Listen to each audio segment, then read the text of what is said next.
नमस्कार सभी को, हमारे यूट्यूब चैनल पर आपका स्वागत है।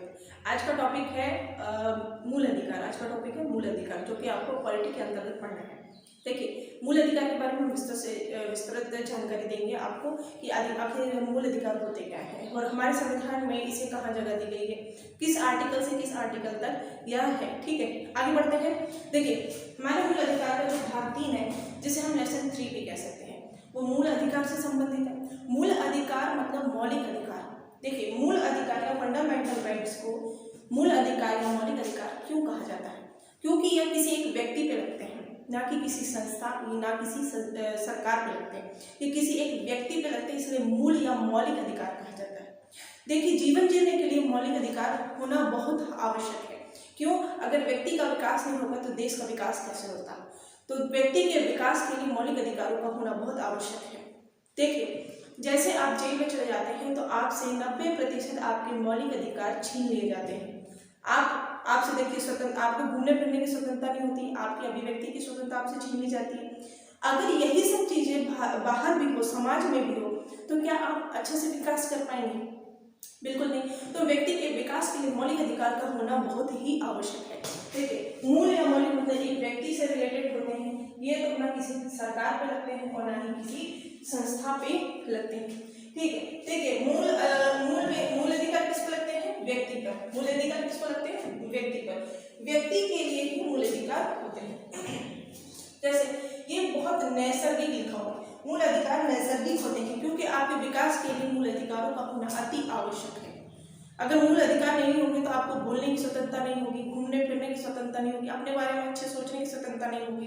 तो ये क्या होगा? बहुत नैसर्गिक होता है। यह कानूनी अधिकार नहीं है। यह कानूनी अधिकार नहीं है। देखिए, बहुत इंपॉर्टेंट पॉइंट है ये कि मूल अधिकार कानूनी अधिकार नहीं है। कानूनी अधिकार वे अधिकार होते हैं जिसे सरकार हमसे छीन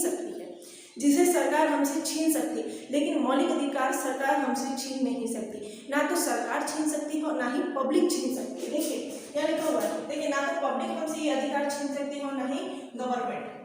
देखिए, ना तो पब्लिक इस अधिकार को छीन सकती है, ना ही गवर्नमेंट इस अधिकार को छीन सकती है।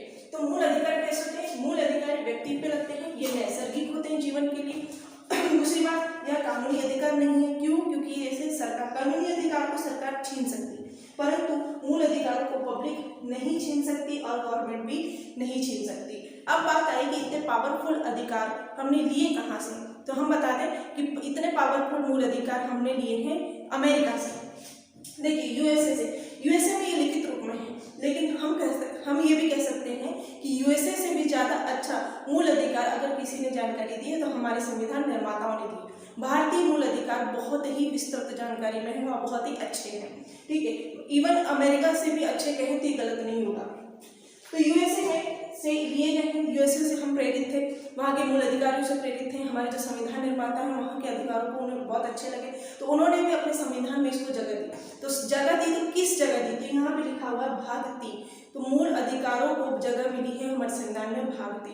तो किस आर्टिकल से किस आर्टिकल? तो आर्टिकल 12 से आर्टिकल 35 तक। यहाँ तक की काफी क्लियर हुई।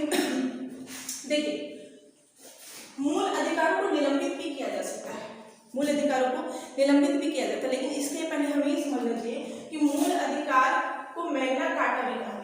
मूल अधिकार को क्या कहा गया? Magna carta. मैग्ना कार्टा का मतलब ही होता है अधिकार। ये फ्रेंच भाषा का शब्द है, इसे सबसे पहले इंग्लैंड में प्रयोग किया गया था। ठीक है, अब देखिए, मूल अधिकारों का निलंबन, कुछ समय के लिए आपके मूल अधिकारों को निलंबित भी किया जा सकता है। ये परमानेंटली नहीं है, ये टेम्पररी है, इसे घबराने की जरूरत नहीं है। देखिए, जब कभी देश में आर्थिक संकट आ जाता है या बाहरी आक्रमण हो जाता है, जब हमारा देश संकट में होता है, तब हमारे कुछ मूल अधिकारों को निलंबित किया जाता है। लेकिन ये निलंबित करने का कार्य कौन करता है? तो वो करते हैं राष्ट्रपति जी। कौन करते हैं? राष्ट्रपति जी। और प्रतिबंध समझिए, निलंबन मतलब कुछ देरों के लिए रोक देना, और प्रतिबंध मतलब हमेशा के लिए बंद कर देना, उसे कहते हैं प्रतिबंध। तो प्रतिबंध कौन लगाएगा? संसद। प्रतिबंध कौन लगाएगा? संसद।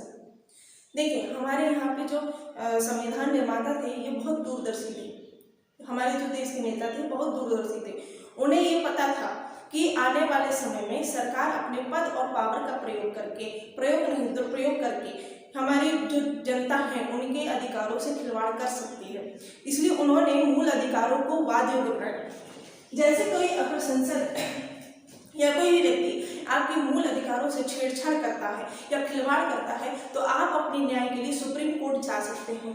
देखिए यहाँ लिखा हुआ है रक्षक है, रक्षक कौन हो जाएगा? Supreme court. देखिए जीवन जीने के लिए मौलिक अधिकारों का होना बहुत आवश्यक है, तो मौलिक अधिकार आपसे अगर कोई छीने तो उसकी रक्षा करने के लिए तो कोई हो, तो रक्षा करने के लिए कौन है?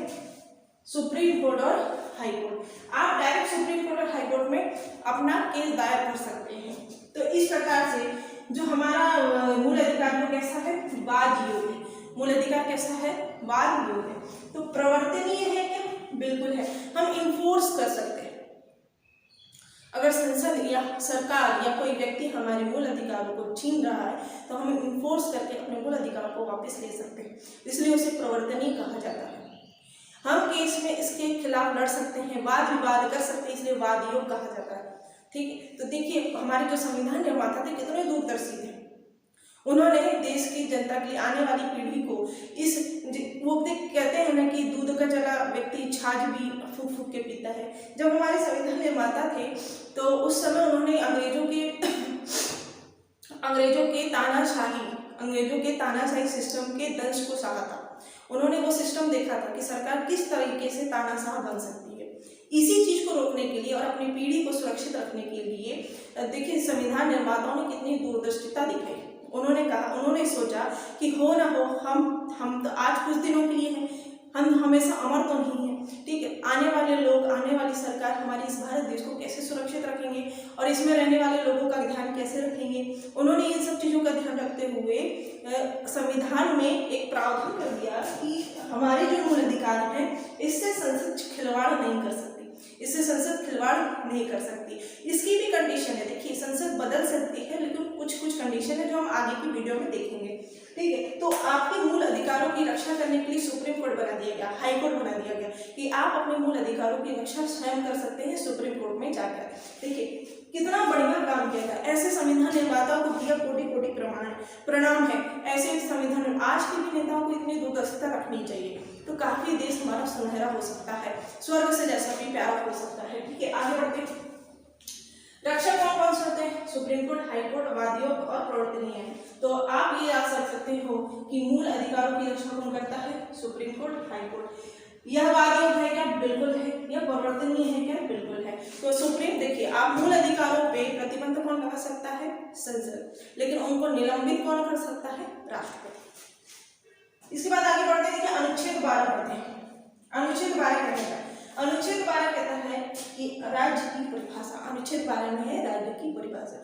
यहाँ राज्य मध्य प्रदेश, महाराष्ट्र, छत्तीसगढ़ और राजस्थान से संबंधित नहीं है।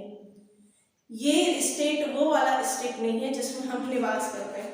ये स्टेट में ऐसा है कि देखो राज्य की परिभाषा जो दी है, इस स्टेट में सेंट्रल गवर्नमेंट भी आती है, ठीक है, स्टेट गवर्नमेंट भी आती है, लोकल गवर्नमेंट भी आती है और इलेक्ट्रिक बोर्ड, जैसे देखो लोकल गवर्नमेंट मतलब इलेक्ट्रिक बोर्ड है, LIC है, इनके कुछ नियम होते हैं और होना भी जरूरी है। अगर ये क्यों इतनी इसलिए जरूरी है कि समाज जो है एक सभ्य समाज का निर्माण कर सके। हम लोग जो है सभ्य समाज का निर्माण कर सकते हैं। कैसे?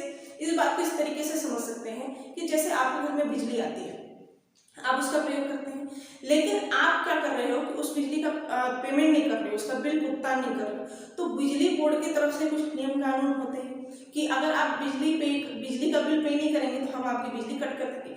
ये अधिकार होना चाहिए।